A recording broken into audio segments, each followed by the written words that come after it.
নমস্কার বন্ধুরা, আমার একটা ভিডিওতে তোমাদের জানাই ওয়েলকাম। তা তোমরা তো জানোই আমি দীঘায় এসেছি বেড়াতে। তা আজকে দ্বিতীয় দিন। তা দুপুরবেলা খাওয়া দাওয়া করে একটু রেস্ট নিয়ে তৈরি হয়ে নিয়েছি সবাই। আমরা একটু আমাদের গুরুদেব অনুকূল ঠাকুরের মন্দির আছে এখানে, সেখানে যাব। তা যেহেতু আমাদের হলিডে হোম থেকে একটু দূরে, তা আমাদের টোটো করে যেতে হবে। তাই যে সবাই টোটোতে উঠে পড়লাম। আর টোটোতে যেতে যেতে দেখিয়ে দিই তোমাদের, এখানে পুরীর যে জগন্নাথ দেবের মন্দিরের আদলে এখানে মন্দির হচ্ছে। তা এখনও উদ্বোধন হয়নি। তা 30শে এপ্রিল উদ্বোধন হবে। তা ভিতরে কাউকে এখন ঢোকানো অ্যালাউ নেই। তা বাইরে থেকেই আমরা সবাই দেখছি। আর এই যে দেখো, এইটা ঢোকার মুখ। আর এই আস্তে আস্তে দেখো আমাদের মন্দির, সৎসঙ্গ মন্দিরে চলে এলাম। আর এখন প্রার্থনার সময়, তা প্রার্থনা শুরু হয়ে গেছে।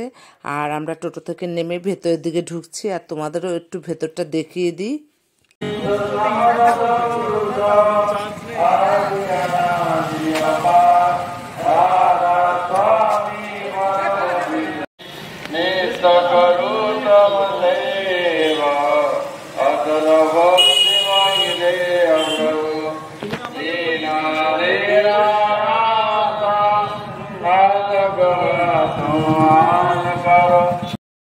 তা ভেতরে ঢুকতে ঢুকতে ওখানে যে সিকিউরিটি ছিল বললো ওখানে জুতো খুলে প্রার্থনার ঘরে চলে যেতে।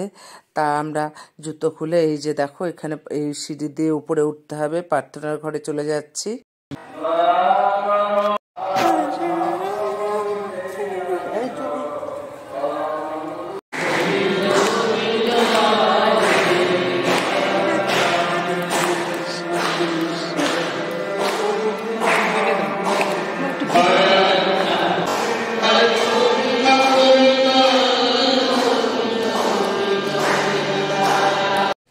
তা আমিও একটু প্রার্থনা করে নিলাম। তা প্রার্থনা শেষ হলো।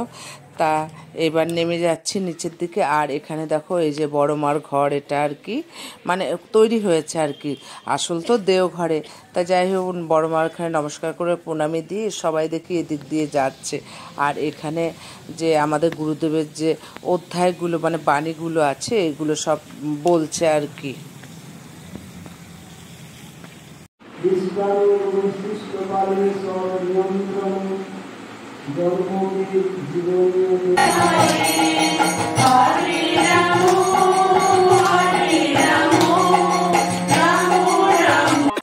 তারপর অধ্যায়গুলো শোনার পর এই আমাদের গুরু বোন আর আমরা পাশাপাশিও থাকি।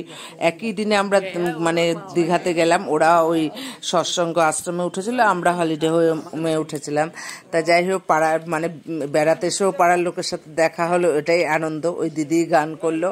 তা যাই হোক, এখন ঘোরা হয়ে গেছে, এখন বেরোচ্ছি আমরা।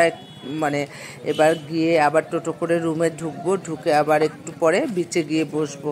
তা যাই হোক বন্ধুরা, ভিডিওটা এখানে শেষ করছি। ভালো লাগলে একটু লাইক, কমেন্ট এবং শেয়ার করে পাশে থেকো, ভালো থেকো।